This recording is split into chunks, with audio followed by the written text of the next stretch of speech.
उन्माद का खेल। वैश्विक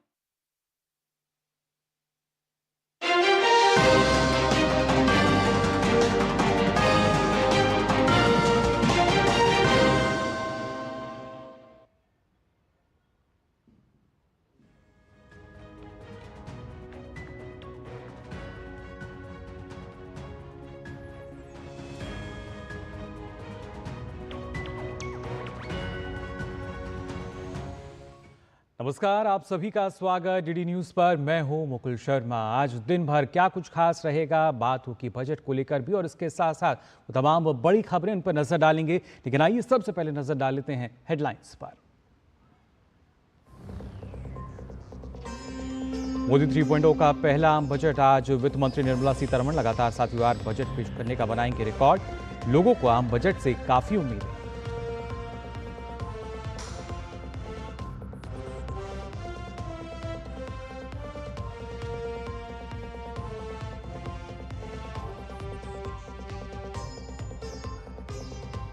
वित्त मंत्री निर्मला सीतारमण आज केंद्र शासित प्रदेश जम्मू कश्मीर का बजट भी करेंगी पेश। कई अनुदान मांगे भी इसी सत्र में कराई जाएंगी पारित।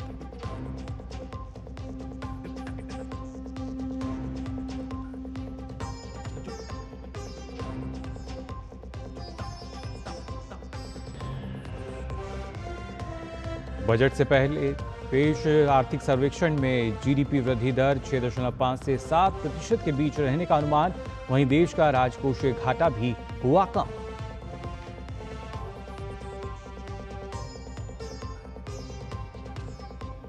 नीट पेपर लीक मामले के मुख्य आरोपी संजीव मुखिया की अग्नि जमानत पर आज पटना हाईकोर्ट में सुनवाई। फरार संजीव मुखिया की पुलिस कर रही है तलाश।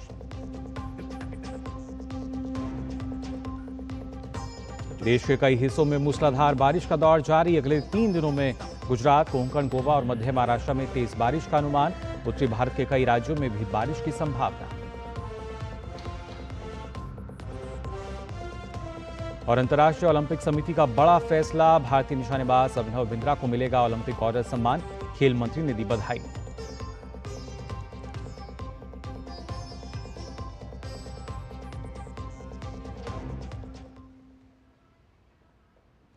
और आइए अब खबरें देखते हैं विस्तार से। सबसे पहले बात करते हैं आज पेश होने जा रहे बजट को लेकर। हालांकि इसको लेकर कल प्रधानमंत्री ने भी यही कहा कि जब हम बात करते हैं विकसित भारत के सपने को साकार करने के लिए, तो उसकी नींव को ये जो बजट है ये मजबूती प्रदान करेगा। अमृतकाल का ये बजट जो है काफ़ी महत्वपूर्ण रहने वाला है, क्योंकि और खासतौर से देखा भी जाए तो प्रधानमंत्री नरेंद्र मोदी के तीसरे कार्यकाल का ये पहला बजट होगा, जिसे जाहिर तौर पर ना सिर्फ जो कि काफ़ी ऐतिहासिक भी है, बल्कि जो वित्त मंत्री निर्मला सीतारमण इसे जो पेश करेंगी वो भी एक ऐतिहासिक रूप में देखा जा रहा है, क्योंकि वो 7वीं बार आज बजट पेश करेंगी।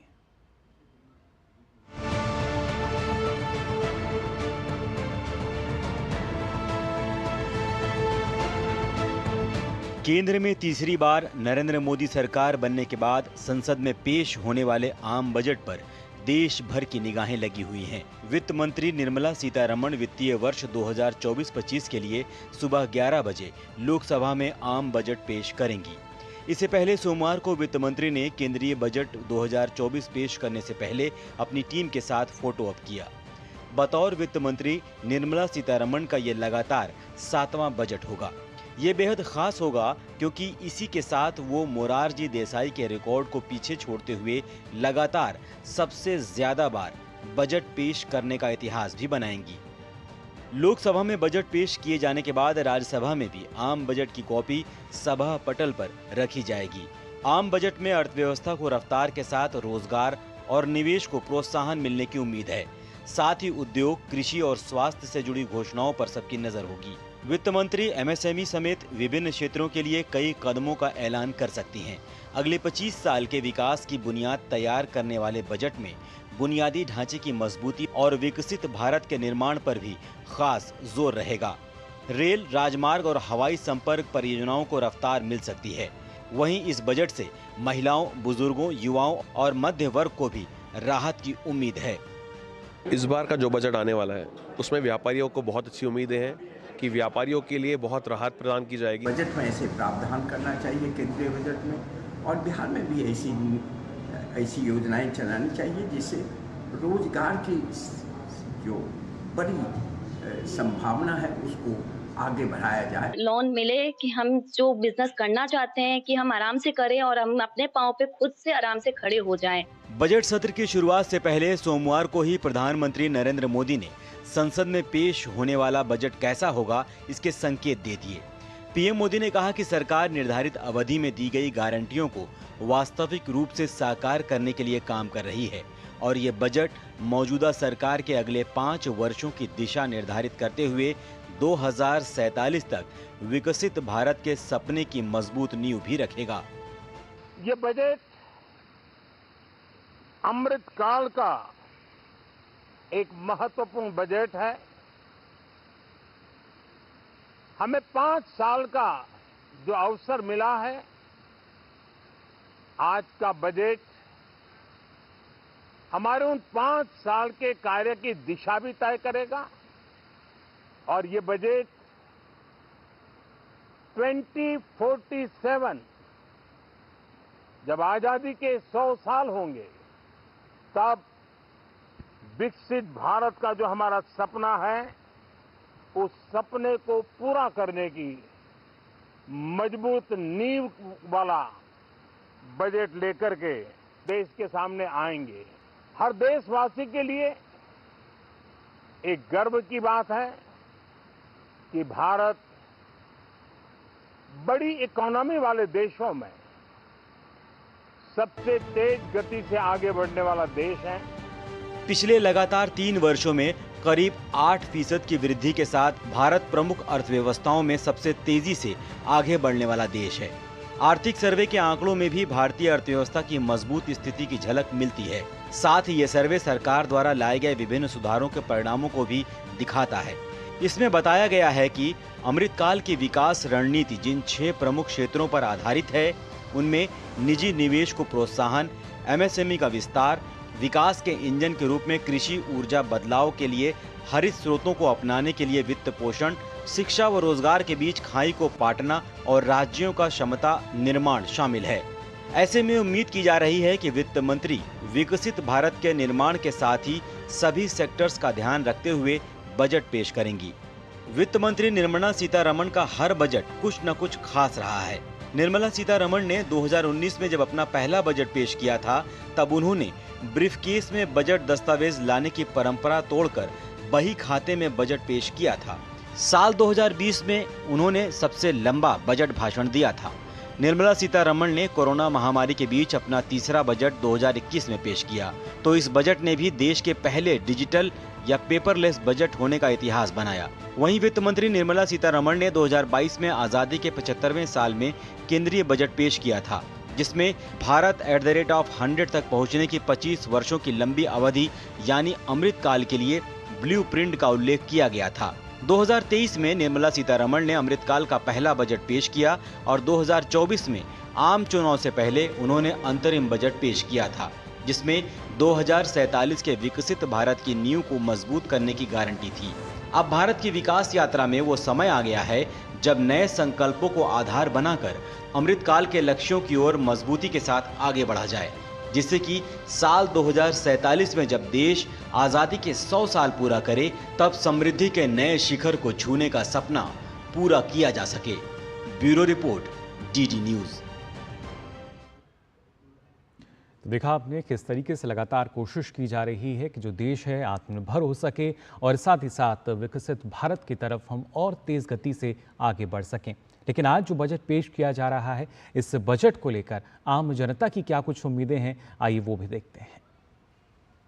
आने वाले बजट में ये आशा करती है कि जो मीडियम क्लास लेडीज़ है उनको होम लोन है, एजुकेशन लोन है और छोटे बड़े व्यवसाय करने वाले एंटरप्रेन्योर्स के लिए जो लोन मिलती है उसमें ब्याज का दर थोड़ा कम हो तो हमें बहुत ही राहत रहेगी। अगर हम 50% है पूरी पॉपुलेशन में तो हमारा कंट्रीब्यूशन भी 50% होना चाहिए और उसके लिए सरकार को अभी हाथ पकड़ने की ज़रूरत है, हैंड होल्डिंग की ज़रूरत है। ख़ास तौर पे जहाँ पर टैक्स जो उनको इनकम टैक्स पे करना पड़ता है, जो वर्किंग वीमेन हैं उनको कहीं ना कहीं राहत मिलनी चाहिए। महिलाओं को थोड़ा स्पेशल प्रोविज़न दें, चाहे वो प्रॉपर्टी खरीदना चाहती हैं तो मान लीजिए महिला के नाम पे है तो they should get a special rebate on it or a special.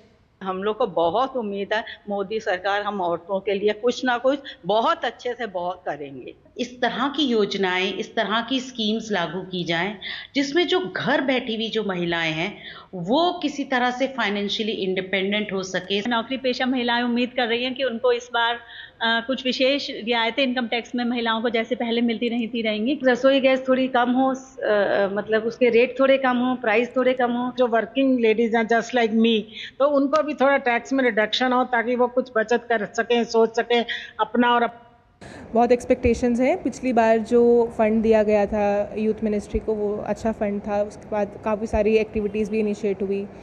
लेकिन इस बार हम एक्सपेक्ट करते हैं कि जो हमारे रिसोर्सेज हैं वो थोड़े और बढ़ेंगे, क्योंकि हर साल दर बदर पॉपुलेशन तो बढ़ रही है और जो हमारी इंडिया की जो मीन एज है उसको 29 कहा जाता है, India is a young country. तो अगर पॉपुलेशन बढ़ रही है, लोग बढ़ रहे हैं, तो इनिशिएटिव्स भी बढ़ेंगे, लेकिन उसके लिए आपको फंड्स भी चाहिए, आपको रिसोर्सेज भी चाहिए। तो इस बार उम्मीद ये है कि रिसोर्सेज बढ़ेंगे और इनिशिएटिव्स बढ़ेंगे और आउटपुट बढ़ेगा। इस बार के बजट से पहले भी शिक्षा पे काफ़ी बढ़ाया गया बजट में, और स्किल डेवलपमेंट पे काफ़ी फोकस किया गया, एम्पावरमेंट पे काफ़ी फोकस की गई।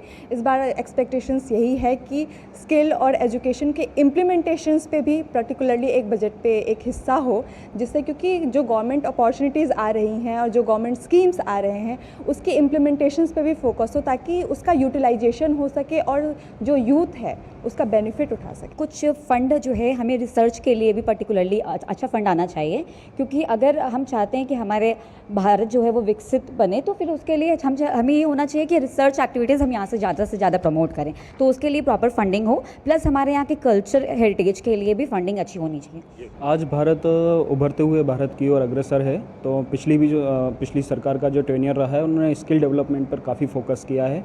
तो वर्तमान समय में भी स्किल डेवलपमेंट को लेकर सरकार एक अच्छा सा बजट युवाओं के लिए दे, ताकि स्किल्ड युवा आज के भारत में जो मिशन 2047 भारत सरकार का है उसकी ओर हम अग्रसर हो सकें। जो स्किल डेवलपमेंट के लिए मोदी गवर्नमेंट ने जो 2047 का जो एक डेवलप्ड नेशन का जो सपना है उसको पूरा करने के लिए skill development programme specially for waste management, e waste management and इस सब को ध्यान में रखते हुए इंट्रोड्यूस करना चाहिए मोदी गवर्नमेंट को, क्योंकि अभी इलेक्ट्रॉनिकल व्हीकल्स और इन सब पे बहुत ज्यादा फोकस है गवर्नमेंट का। तो उसकी वेस्ट मैनेजमेंट को भी बहुत अच्छे से ध्यान में रखते हुए मोदी गवर्नमेंट को कोई ना कोई प्रपोजल लेके छोटे छोटे जगहों पर प्राथमिक स्वास्थ्य केंद्र वहाँ पर यदि सुविधाएं बढ़ाई जाएं तो जिसके कारण जिला अस्पताल में भीड़ भाड़ कम होगी। अभी हम देख रहे हैं कि शासन के पास पर्याप्त इंफ्रा नहीं है, तो प्राइवेट हॉस्पिटल हैं उनको आयुष्मान से जोड़ रहे हैं, उनको पैसा दे रहे हैं। अगर आप गवर्नमेंट इंफ्रा को ही इम्प्रूव कर देंगे तो आपको फिर उनकी ज़रूरत नहीं होगी। गवर्नमेंट में आपके पास हाईली क्वालिफाइड डॉक्टर हैं, उनका भी आप उपयोग कर सकेंगे। दूर दूर से लोग आते हैं पीजी करने के लिए, तो यही दिक्कतें आती हैं कि बाहर रहना पड़ता है, और जब बाहर पीजी छात्र रहेगा तो उसे बड़ी दिक्कत आती है कि हम कॉलेज में हैं तो कभी भी जाके हम इमरजेंसी में काम कर सकते हैं, कभी भी जाके हम ओपीडी में बैठ सकते हैं। बजट जो भी हो, पर्याप्त बजट होना चाहिए जिससे कि इंफ्रा भी हो सके। तो आपने देखी, महिलाओं की बात की जाए, युवाओं की बात की जाए, किस तरीके की उम्मीदें हैं जनता की, लेकिन आम लोगों के साथ साथ जो कारोबारी वर्ग है उनकी क्या कुछ उम्मीदें हैं, आइए ये भी देखते हैं। इस बार का जो बजट आने वाला है उसमें व्यापारियों को बहुत अच्छी उम्मीदें हैं कि व्यापारियों के लिए बहुत राहत प्रदान की जाएगी। गारमेंट के अंदर 2 तरीके के वैट जीएसटी का प्रावधान किया गया है, 1000 से नीचे 5%, 1000 से ऊपर 12%। तो उम्मीद है इस चीज़ में बहुत बड़ी राहत मिलेगी। हम उम्मीद करते हैं कि मोदी जी का जो दृष्टिकोण है सबको आवाज़ देने का, सबको रोजगार देने का और हिंदुस्तान को दुनिया के सबसे अग्रणी राष्ट्र में आगे खड़ा करने का, उस दिशा में हमारा बजट एक लैंडमार्क होगा। और मैं उम्मीद करता हूँ हिंदुस्तान के नहीं पूरी दुनिया के व्यापारी वर्ग हैं वो निवेश करेंगे। 2014 के बाद जब भी आया माननीय प्रधानमंत्री जी का शानदार बजट आया और देश को आगे बढ़ाने वाला बजट रहा है। इस बजट में भी हम उम्मीद करते हैं कि विशेष रूप से पर्यटन सेक्टर में हमें बड़ी उम्मीदें हैं। हमारे जो प्रधानमंत्री जी हैं उनका बजट हमेशा काफ़ी अच्छा रहा है, तो मैं चाहती हूँ कि वो जो भी बजट पेश करे उसमें व्यापारियों को ध्यान में रखते हुए किया जाए, क्योंकि व्यापारी जो होता है वो रीढ़ की हड्डी होता है एक देश की। जीएसटी वगैरह में जो व्यापारियों को थोड़ी बहुत परेशानियाँ आ रही हैं उसको दूर करना चाहिए। बजट को लेकर काफ़ी उम्मीदें हैं कि मोदी जी की तीसरी बार कि ये बजट और कहाँ तक व्यापारियों को राहत मिले। सबसे बड़ी राहत इनकम टैक्स स्लैब में मिलना चाहिए। जिस तरह से पिछले 2-3 बजट से आशाएं कर रखी हैं कि जितना स्लैब बढ़ना चाहिए वो बढ़ाना चाहिए। मेरी यही अपेक्षा है आने वाले बजट से कि महिला जिस तरीके का आज कार्य करना चाह रही है, चाहे वो ट्रेडर हो, चाहे वो एक बड़ी बिजनेसमैन हो, चाहे एक छोटी ट्रेडर हो, या जिस तरीके का भी कार्य वो कर रही है, अपना स्टार्टअप खोलना चाह रही है, मैं सरकार से यही अपेक्षा रखती हूँ कि वो उनके लिए एक ऐसी पॉलिसी बनाए जिसमें हर एक समाधान उनको होलिस्टिक। बाढ़ हमारे यहाँ आती है, बाढ़ हमारे यहाँ की एक भी नदी नहीं है जिसका उद्गम बिहार में है, सारा नेपाल से आता है। तो नेपाल से जब बाढ़ आता है तो उनके साथ राज्य नहीं अंतर्राष्ट्रीय मामला है ये, तो इसमें इंटरनेशनल मैटर पे कुछ न कुछ नेपाल के साथ व्यवस्था करके इसको सुदृढ़ करने की आवश्यकता है कि बाढ़ ना आवे। लेकिन जब तक ये ना हो तब तक इससे जो क्षति है वो क्षतिपूर्ति होनी चाहिए। रोजगार का सवाल बहुत ही मजबूती से उठाया जा रहा आज देश में। बजट में ऐसे प्रावधान करना चाहिए केंद्रीय बजट में, और बिहार में भी ऐसी योजनाएं चलानी चाहिए जिससे रोजगार की जो बड़ी संभावना है उसको आगे बढ़ाया जाए। हमें इस बार के बजट से बहुत उम्मीदें हैं। वुमेन एम्पावरमेंट के लिए सरकार को स्वास्थ्य और शिक्षा पे ध्यान देना चाहिए। लखपति दीदी और उज्ज्वला जैसे स्कीम्स एक अच्छी पहल है। इनकम टैक्स स्लैब में महिलाओं को छूट मिले, होम लोन में इजी स्कीम महिलाओं के लिए हो, नई योजनाएं गवर्नमेंट को वुमेन ओरिएंटेड लाना चाहिए। तो हर वर्ग की अलग अलग उम्मीदें हैं, लेकिन जो बजट का टाइमर है वो भी आप हमारे स्क्रीन पर फिलहाल यहाँ देख पा रहे हैं किस तरीके से अभी जो समय बचा है उसके लिए। लेकिन इस बीच अगर हम बात करते हैं जो टैक्स एक्सपर्ट्स हैं, उनका मानना है कि इस बार वित्त मंत्री के पिटारे से जो इनकम टैक्स स्लैब है उसमें कुछ बदलाव देखने को मिल सकता है। जाहिर तौर पर जो नौकरी पेशा लोग हैं उनको ये इंतज़ार भी है कि कुछ बदलाव जो है वो टैक्स स्लैब में आए, लेकिन किस तरीके का ये बदलाव हो सकता है और क्या कुछ उम्मीदें लेकर चल रहा है जो नौकरी पेशा लोग हैं, आइए देखते हैं इस रिपोर्ट में। जिस समय वित्त मंत्री निर्मला सीतारमण संसद में बजट पेश कर रही होंगी, उस समय टैक्स पेयर्स की नजरें उनकी तरफ रहेंगी। इस बार टैक्स पेयर्स को बजट से काफी उम्मीदें हैं। माना जा रहा है कि टैक्स पेयर्स को कई तरह की राहत दी जा सकती है। टैक्स छूट से लेकर इनकम टैक्स स्लैब में बदलाव किया जा सकता है। वहीं नई टैक्स व्यवस्था में भी कुछ अतिरिक्त छूट दी जा सकती है। काफी लोगों की मांग है कि इनकम टैक्स की धारा 80C में दी जाने वाली कटौती सीमा बढ़ाई जाए। साथ ही टैक्स स्लैब में भी बदलाव होने चाहिए। 80C के तहत कटौती को बढ़ाने की मांग काफी टैक्स पेयर्स कर रहे हैं। अभी इस धारा के अंतर्गत अधिकतम 1.5 लाख रुपए की कटौती का लाभ उठाया जा सकता है। माना जा रहा है कि इसे बढ़ाकर 2 लाख रुपए किया जा सकता है। अगर ऐसा होता है तो इससे टैक्स पेयर्स को काफी राहत मिलेगी। बजट में स्टैंडर्ड डिडक्शन की लिमिट को बढ़ाया जा सकता है। नई और पुरानी दोनों तरह की व्यवस्थाओं में बेसिक छूट की लिमिट को बढ़ाया जा सकता है। अभी बेसिक छूट की लिमिट नई व्यवस्था के तहत 3 लाख रुपए और पुरानी व्यवस्था के तहत 2.5 लाख रुपए है। काफी टैक्स पेयर्स को लगता है कि नई टैक्स व्यवस्था में ज्यादा स्लैब हैं, इन्हें कम किया जाना चाहिए। आगामी बजट को लेकर आम लोगों को कर के मोर्चे पर पारदर्शी टैक्स स्ट्रक्चर और टैक्स छूट के विस्तार की भी उम्मीद है। Bureau report, DD news.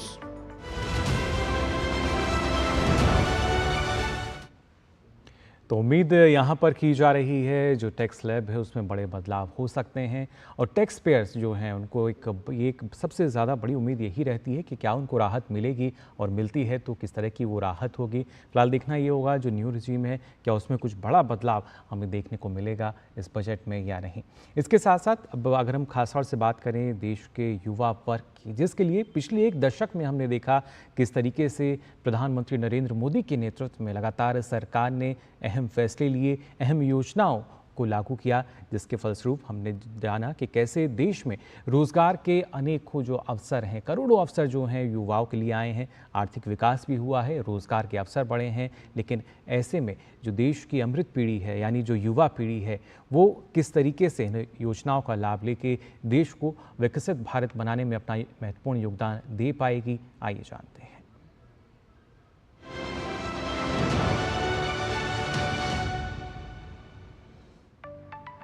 देश को विकसित बनाने के लिए 4 प्रमुख अमृत स्तंभों में से एक युवाओं पर पिछले 10 वर्षों में सरकार का पूरा फोकस रहा है।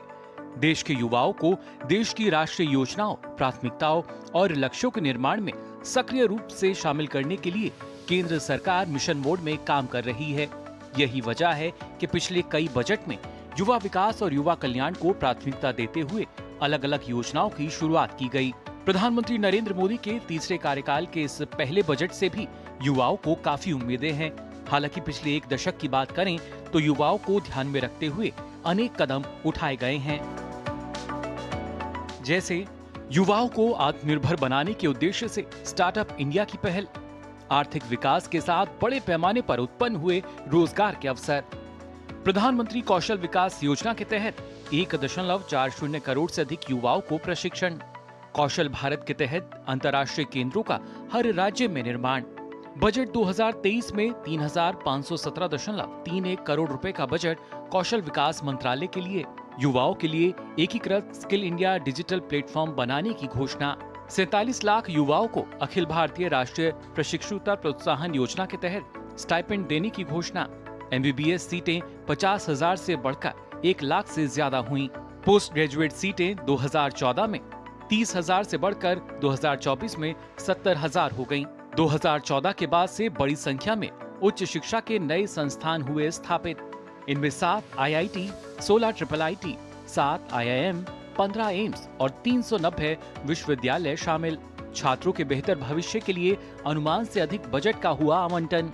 आर्टिफिशियल इंटेलिजेंस में उत्कृष्टता के 3 केंद्रों की स्थापना के लिए 255 करोड़ रुपए का आवंटन। सेना और सशस्त्र बलों में शामिल होने के लिए अग्निपथ योजना की शुरुआत। विकसित भारत के निर्माण के उद्देश्य से मेरा युवा भारत प्लेटफॉर्म का शुभारंभ। अटल इनोवेशन मिशन के जरिए नवाचार और उद्यमशीलता की संस्कृति को बढ़ावा। खेलो इंडिया से युवा प्रतिभाओं को मिला प्रोत्साहन। आज भारत का युवा हर क्षेत्र में अपनी प्रतिभा का लोहा मनवा रहा है और उन्हीं प्रतिभाओं को निखारने का काम सरकार बखूबी कर रही है। पीएम मोदी के नेतृत्व वाले इस नए भारत में देश का हर युवा नई ऊर्जा और नई उमंग से देश को आत्मनिर्भर और सशक्त बनाने के लिए अपनी सार्थक भूमिका निभा रहा है, जिससे विकसित भारत का लक्ष्य हासिल किया जा सके। ऐसे में उम्मीद की जा रही है कि तीसरी आर्थिक महाशक्ति की ओर बढ़ते हुए इस बार का बजट भी युवा कल्याण को गति देता हुआ नजर आएगा। Bureau report, DD news.